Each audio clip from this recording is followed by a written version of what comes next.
All right, as usual, just like last year, I can't believe people actually come to watch me talk. Last year, it was, 10 in the morning on Sunday? And I figured, like, fuck, I'm hungover. Who's gonna be here to watch me? And then Sunday at 4, I'm like, fuck, dude, I wanted to fly home today. But hey, for everybody who did come out, thanks. I really appreciate it. And just like last year and every year, I've been coming to Defcon. I fucking love this, man. So I appreciate everybody who came out.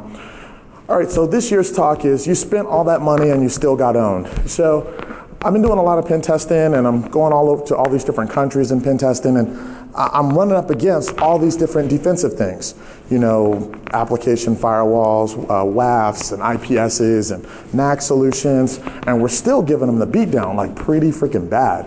And then in a lot of cases, I roll out, and I get into the middle of the pen test, and that shit turns into incident response. It's like, dude, you're already fucking owned. Fuck. So that was kind of the topic of this, so let's do it. So, who am I? Network, application pen tester dude, trainer, AKA the black guy at security conferences. Everybody who always wants to know, I'm like, dude, that's me. Yes, that's me. All right, and then how do I do my thing, man? I hack, I curse, I drink. The order changes, but it's all the same.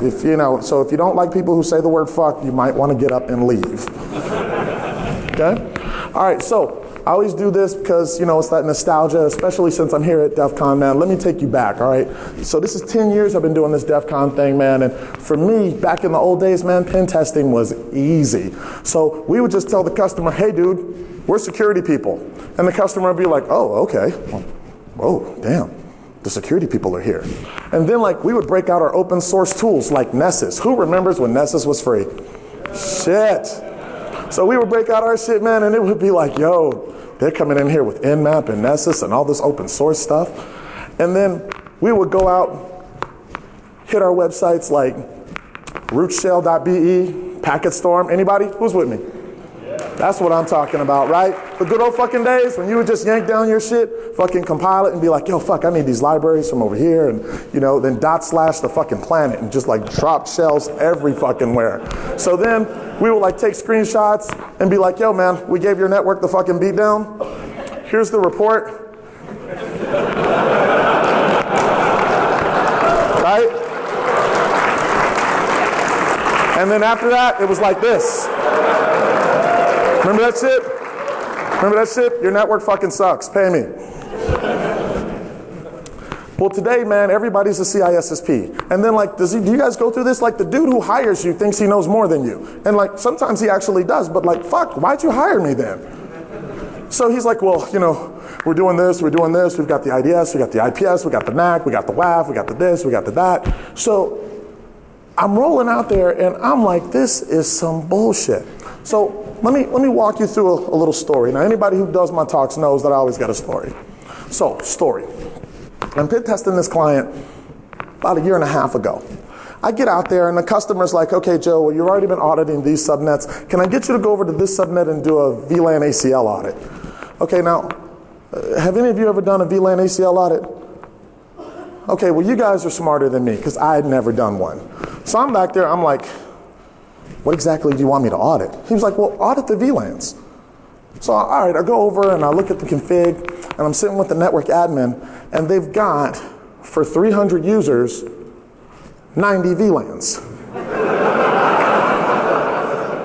Now, I'm having a moment. I'm like, how the fuck you got 90? I mean, you ain't even got... So I'm like, all right, cool. I'll tell you what. Let's get a little piece of paper, and I just walk from person to person. I was like, hey, man, do you need this VLAN? Yo, do you need this VLAN? How about this one? So I went through this VLAN ACL audit, and then I go through all these VLANs that aren't being used. I'm like, okay, you're not using this one, you're not using this one, you're not using this one, you're not using this one. And this is like a big, big fucking company. So we go through and we audit all these VLANs, we do some network resegregation shit, move some shit around, and now I audit one of their DMZs. Company's got 4 DMZs. So I audit one of the DMZs, and I'm like, yo, man, these boxes, you got a couple of boxes out here that really need some patch updates. So I go over and I tell the deputy CIO, I'm like, yo, well, you got these boxes that need to be patched. You know, you're missing some MySQL patches, you're missing some PHP patches, got a lot of stuff that needs to be cleaned up. So they have a meeting, because everything's a fucking meeting. They have a meeting, and then one of the developers stands up and goes, oh, no. We can't patch those. Those are our development servers.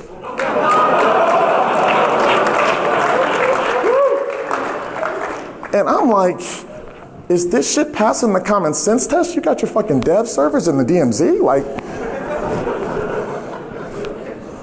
it gets better.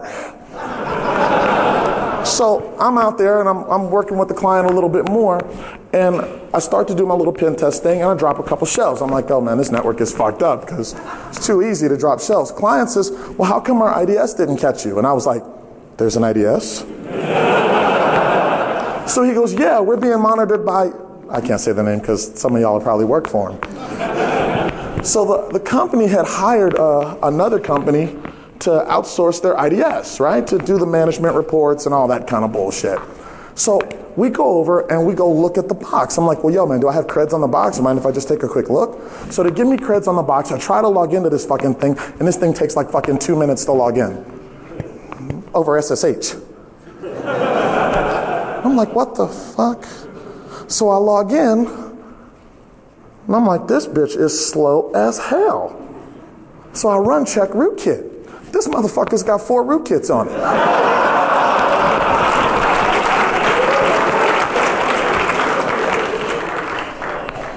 Pen testing at its finest. Okay, so what do I do when I'm up against these big companies? People are like, dude, you audit all these fucking banks, you audit all these big fucking companies. And really, I just ask Google to help me. That's it. So first thing I do is I do a bunch of quick Google dorks. I look for SQL errors. I look for remote file includes. Anything that's going to give me a quick shell.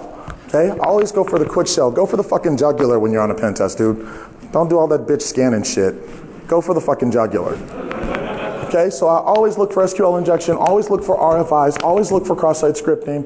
You know, try to find that stuff right away. Then after that, start trying to do your passive recon stuff. So I try to figure out like, okay, well, what subnets do they have? Where's all their stuff located? I use this fucking unbelievable tool called Firefox. Fucking unbelievable, man. You would be amazed at what it can do. So passive recon is one of the tools that I use, something you really got to try out. I'm sure most of you guys are already using it. Definitely got to try that out. Maltego, definitely the shit. Definitely got to use that. And then the next thing I do is go look for load balancers. I run into load balancers on probably 30% of my pen tests now. It's getting real common, okay? So biggest deal for me, figure out if the box is load balanced, figure out if it's DNS or HTTP load balancing, because like I said, if you're shooting packets at it and then, you know, the fucking load balancer is sending your packets every which way, well, it kind of makes the testing a little hard. So definitely got to figure that out first. And then once again, we have that amazing tool called Firefox that helps us find that out. So throw on live HTTP headers and make some generic requests to the web server. See if anything within the HTTP header changes. So if your first packet you send, when you get the response, it comes back and says IIS5, you send another packet to the same box, it comes back and it says IIS6, dude, it's probably load balanced. Same thing with the dig command and netcraft. Netcraft is freaking awesome. You'll often see stuff, it'll tell you right there in it, you know, F5 big IP and all of that. And you can also get the IP addresses of the load balancer itself. So that's been a real big deal for me when I'm pen testing. Load balancer detection is a shell script that does it. Halberd is a Python script that does the same thing. Okay, so these are some real good things to help you figure out what is the real IP of the host that you're trying to attack if it's behind a load balancer. All right, next thing I run into is IPSs. So it seems like everybody has an IPS. However, the overwhelming majority of my customers have it in IDS mode. Does anybody else have this issue where you're like begging, turn the fucking thing on, dude, let's block some traffic? Really, but we'll see what happens.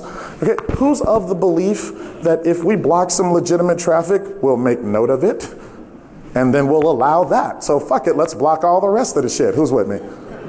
Okay, I'm just making sure that I'm not the only one who thinks this shit, right? So, okay. So when I'm trying to figure out if I'm up against an IPS, I do some real simple things, okay? I'm a Linux guy. I'm using Windows right now, and I feel a little dirty, so please bear with me, okay? So first thing I break out is I break out curl, and you see that I go for WinNT system32 cmd.exe. Now guys, this attack has not worked since Jesus was walking the earth. Let me inform you if you do not know. Okay? The only reason that you're doing this is you're just trying to see if something blocks your IP address or sends you reset packets to your connection. So if this thing sends you a reset packet when you ask for cmd.exe, well, it's probably an IPS. If it blocks your IP address, it's probably an IPS. See, it's like unbelievable deductive reasoning here, right? So some guys from purehacking.com came up with a tool that does this, active filter detection. The Aussies in the house. So they got this figured out, really good tool. I'm working on some stuff in Python to kind of change it up and enhance it a little bit. So, you know, for those of you guys who support Python, fuck Ruby. If any of you guys support Python, come holler at me. We're working on some shit. Yo, fuck Ruby. Whatever. Okay? By the way, did I mention I curse? Okay, so oftentimes I do run into IPSs.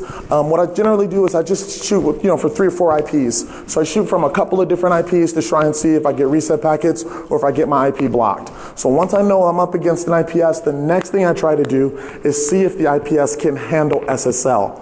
So again, that's why we use Linux. Just go ahead and create an XINET file. I call it SSL test. So you see that I open it up on port 8888, and then any data that I pipe into localhost 8888 goes into this little shell script. You see it's server SSL proxy.sh. Now here you can see my mad shell scripting capability. Look at that one-liner shell script, baby. What? So the traffic goes straight into OpenSSL and then makes the connection to the target and then sends all that same active filter detection or, you know, cmd.exe, again, trying to see if my IP gets blocked, okay? The overwhelming majority of clients that I have that do deploy an IPS and do deploy it in blocking mode do not decrypt the SSL traffic prior to it passing the IDS or IPS. So that's one of the things that I really look for. If you guys are running into that, try to get your client to spend the money. Hey man, get an SSL accelerator. Terminate the SSL in front of the IPS, and then let's actually start trying to decrypt it. Okay, attack through Tor. I do this a lot. So I fire up Tor, push all my stuff through Tor and privoxy, and then that same thing where I just push all my attacks to localhost and it pipes out through Tor, same thing. So for this one, the recommendation is get your clients to block Tor exit nodes, okay? Most companies don't have a valid reason for needing people to connect to them through privacy. Sorry, I know we give a shit about privacy, but fucking companies don't. So tell everybody, block Tor exit nodes. That's the big thing that I'm doing with a lot of my customers. I don't have glip proxies in here because the hangover was really affecting my ability to do slides this morning, okay? And then the last thing that I've been running into is WAFs, web application firewalls. So because I do a lot of PCI pen testing, and some genius over at the PCI Council figured that, hey, if you have a web application vulnerability and you don't want to fix it and you deploy a WAF, you are somehow now PCI compliant. For some reason, I'm pen testing a lot of WAFs now. So things with the WAFs, they're actually not that difficult to identify. Pretty much just throw any freaking character at it, and this thing fucking gives up the bit. She's like, yo, okay, I'm a WAF. Really fucking difficult to figure out if you're attacking a host that's behind a WAF. So you send it any special character, and then the thing fucking like gives you all kinds of weird things. So if you request cmd.exe, and you get a method 501 instead of a 404, file not found, you're probably up against Apache mod security. Now newer versions of mod have changed this. But who the fuck really upgrades their WAF, really? So I run into this a lot still. Also another one that I run into, Actronics WebNight. You see that in the HTTP response header, it gives a response code of 9999 and no hacking. So I run into this.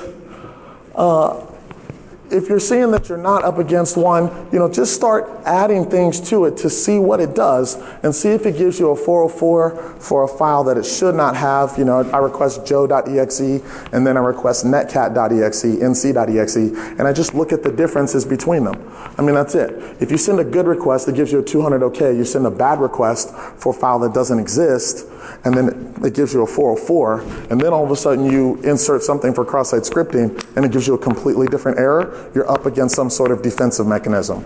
Make sense? All right, so based on that, start playing the encoding game. So if you figure that you're up against a WAF, see if this thing handles hex. See if it handles UTF-7, UTF-8, UTF-16, base 64, or mixing of them. See how it handles the multiple encodings. Most WAFs cannot handle encoding very well, okay? Especially if you start mixing the encodings together, okay? So it's a good way to try and see if you can get by the WAF. Okay, good buddy of mine, Sanjo Gachi and Wendell, they wrote a tool called WAFWoof, and I started contributing to it last year. I think it's the shit, and it's in Python.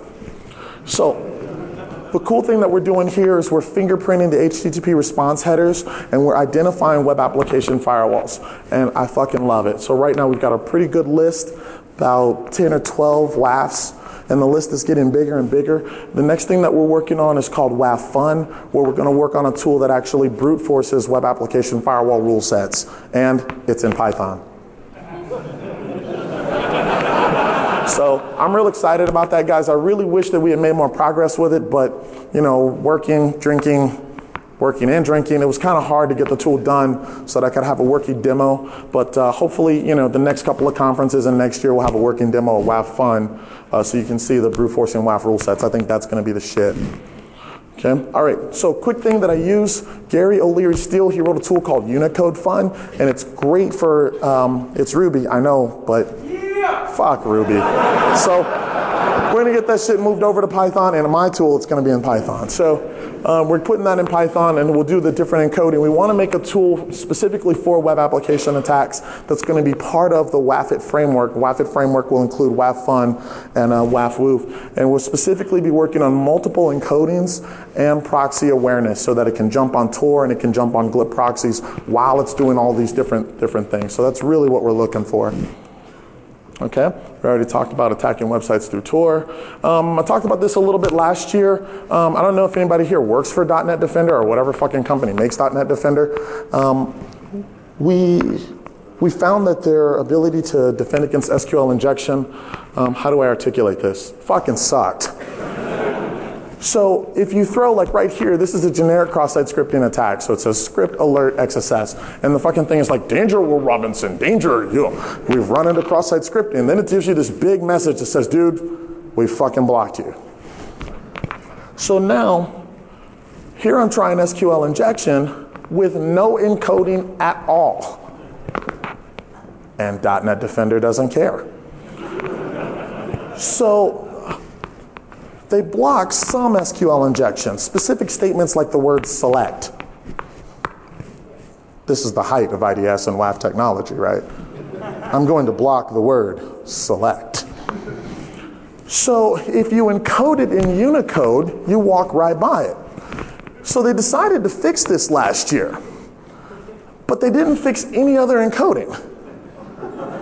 So if you use any other encoding, you still walk by the thing. Does anybody work for this company? If you do, please holler at me like when I get off stage, because that I don't get it, dude. Okay, and yeah, that's still me dumping the admin password hash with no encoding at all against .NET Defender. Sorry, dude. Fix your shit. Okay, so biggest things that I'm doing now, getting into the land from the web. It's getting harder. It's getting harder, but it's still possible. So. SQL Ninja, the dude iSurfer who wrote this tool, it's in Perl, but I'm not hating him for that because I was a Perl monkey, but I've seen the light, which is Python 3. I am gone, I am gone, I am gone. But his tool works really well. You can upload Netcat, Interpreter, DNS Tunnel. Great support for that. So I really think that's a good project. And then he just released an upgrade not too long ago. Okay, SQL map, especially since it's in Python, fucking rocks. Okay, it allows you to upload interpreter shell, and it has its own OS shell that you can fucking drop. It's freaking awesome. So you can just, go right at it, and it drops to where it says OS shell, and you can just do your operating system commands, ipconfig, netstat, or whatever, or you can go straight to an interpreter shell. I use this a lot. Still works. Okay, all right. We have to focus on the important stuff. The important stuff is not getting caught, okay? We're officially going to title this section of the talk, Don't Be a Tiger. Okay?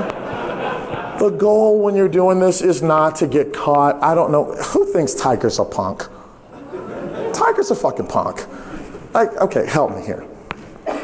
If I'm worth $1 billion and you're a porn star, you fucking know I'm going to have some people kill you if you talk, right? I'm just making sure. Who's with me? Raise your hand if you're with me. Yeah. She ain't fucking talking. All right, so biggest things that I run into, filter evasion. You have a lot of people who try to do all types of things. So the first thing is client-side filtering. This is bad. This is bad. This is bad. This is bad. Did I say that this is bad? This is bad. Do not use JavaScript or VBScript or anything client-side to try to filter input to your critical application. Or if you're using a framework like J2EE where your frameworks create this JavaScript for you, you're going to have to write server-side code that checks to verify what's coming in from the client. Okay, you just got to freaking deal with it, man. Anything that's happening on the client's machine is his. So I have to do these little lessons for developers. I'm like, okay, developer, I want you to think about this. You're going to put all the security on the hacker's laptop. What do you think? Right? So, guys, don't use client-side filtering. Do not use client-side filtering. Okay? All right, restricted blacklist. I oftentimes run into people who now restrict special characters. Well, you can't send an equal sign, can't send a greater than sign, less than sign, or something like that. But especially with SQL syntax, you don't necessarily have to say that 1 equals 1, because isn't 1 kind of like 1? 2 kind of like 2? Rum and Coke kind of like rum and Coke? Just a thought. So SQL injection actually does work without special characters in a lot of cases. Okay, and then the IDS. Now, how many of you have this as your mouse pad? Come on, I'm with the nerds. I'm with the nerds. I'm with the nerds. So you got to have your ASCII decimal chart, hex chart, break it out as your mouse pad, or what I just learned the other night while unbelievably drunk, drop to a shell and type man ASCII. That shit fucking worked. I was like, damn. Drop to a shell and type man ASCII and the shit is right there? Fuck, dude, that's cool. So, when dealing with the IDS, okay, so we've got alert, TCP, any IP coming from any port, going to our web servers on our web server ports. We're looking for specifically tick or 1 equals 1. Okay, how many hackers are we really going to catch with this one? So let's think about it. Does 2 equal 2? 40 ounce equal 40 ounce? Huh? Most definitions of. Okay, so a lot of what I'm running into, when you actually take the time to sit down and read a lot of these IDS rules, you're like, good God, man. So yes, this is my opinion of IDS.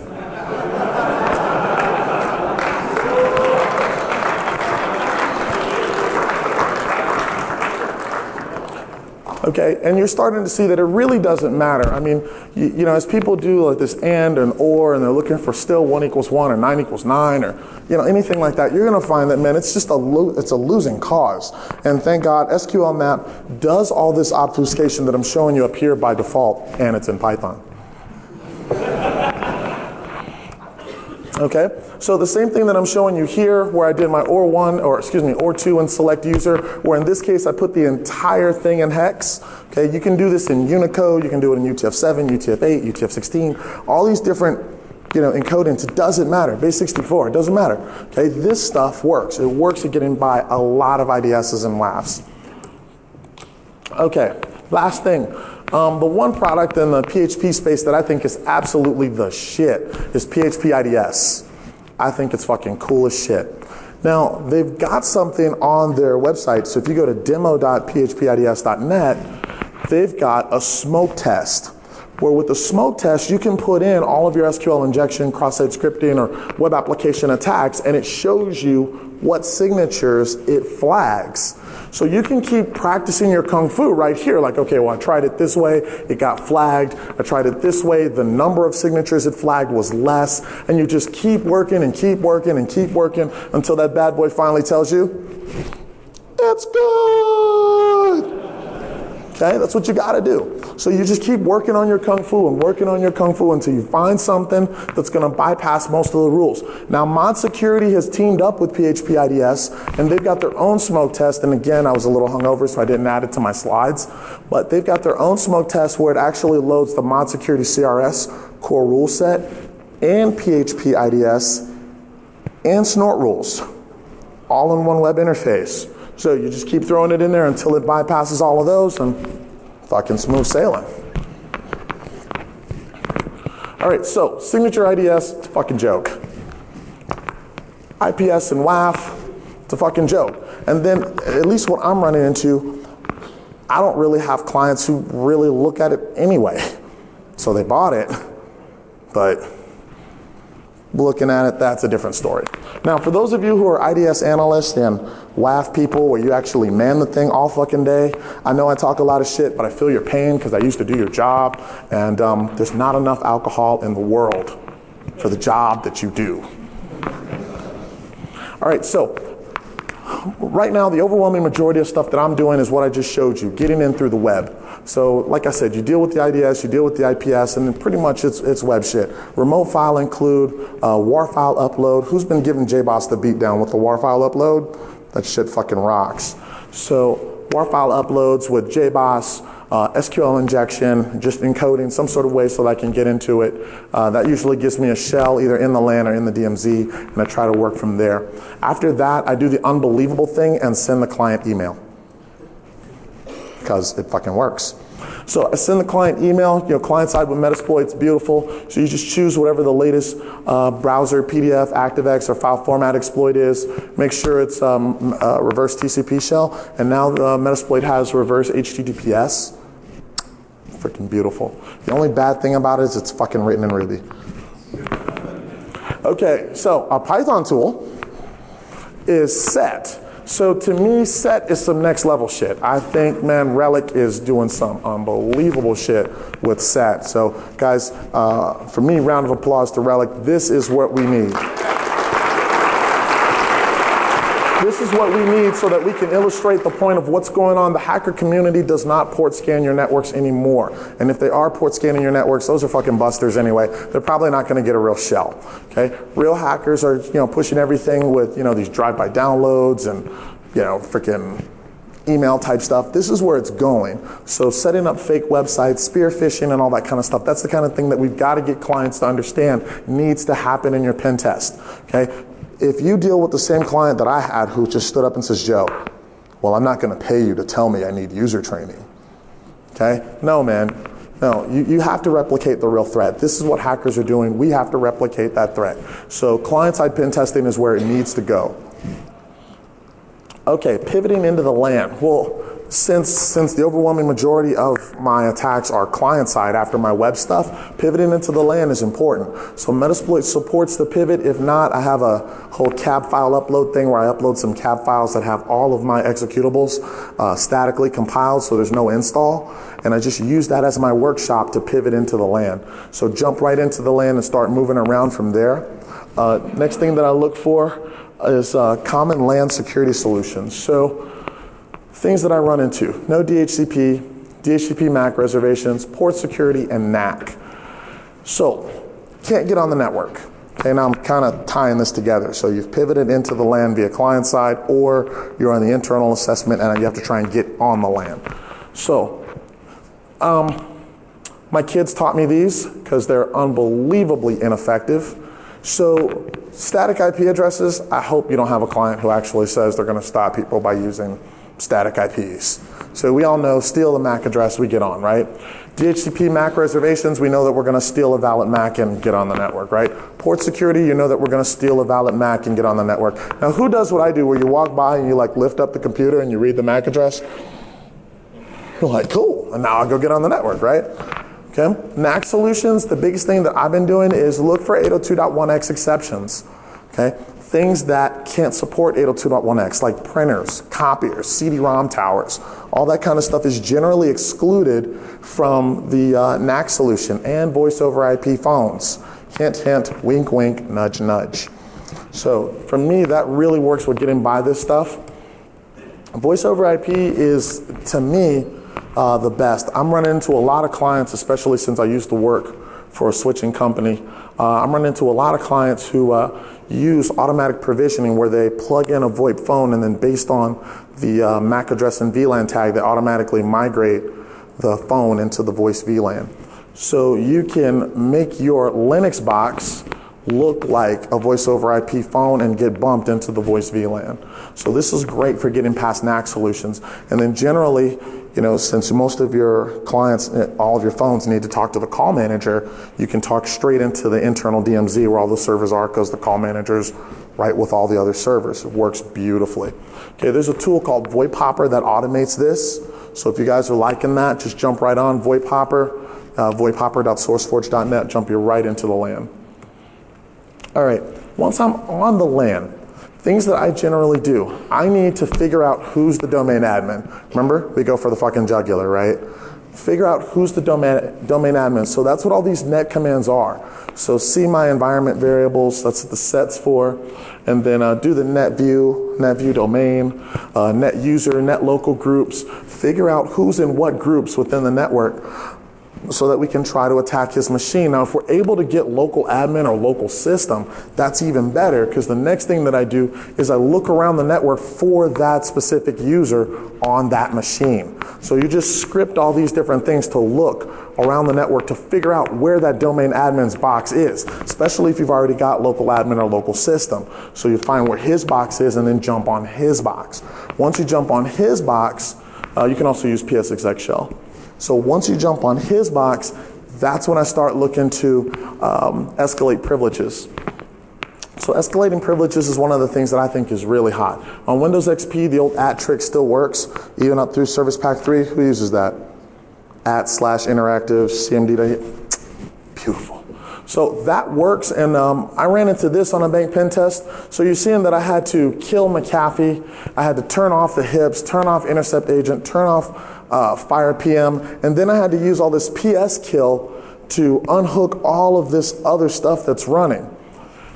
Last thing that I didn't get on my slide, someone asked me about, because they were like, well, when you do that with McAfee, the first thing you need to do is escalate to system, right? Same thing works for Symantec endpoint protection. You have to escalate to system so that you can start trying to kill all this stuff off. So you kill all this stuff off, and after a while, it restarts. So you'll have to unhook the DLLs that are in memory to stop that.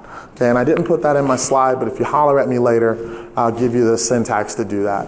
Okay, another trick that I just learned about McAfee was there are names of excluded files, specifically by name, not by hash or anything like that, of files that are excluded from McAfee antivirus. So they won't be protected by the buffer overflow protection and the whole bit. I thought that was freaking beautiful, man. I can't wait to use that. So holler at me if you guys want that, because I thought that was fucking sweet. Okay, so killing the hips as system with Metasploit, now they've got something called get system. Fucking rocks. So you can just write on Metasploit, say get system, and it'll pop you straight to system using one of the 4 methods, that name pipe, token duplication, or kitrot-pod. Okay, and then the last thing that for me has just been the best is owning the domain. So as soon as I can get to the admin's box, then I'll use that token stealing and just try to take his creds. So impersonate the domain admin, and then you'll see me create a user group and add them to the domain admins group. So for me, that's been working great. Okay, defense. All right, so everything I talked about today, I've got these like 1-page or 2-page walkthroughs of how to do the attack and how to defend against it. So if you guys want that, just holler at me, I'll give you that. A lot of customers have been asking me for a lot of that kind of stuff. Just let me know it's too easy, I'll hook you up with that. And then if you want to get in touch with me, holler at me. Okay, that's all I got. Does anybody have any questions?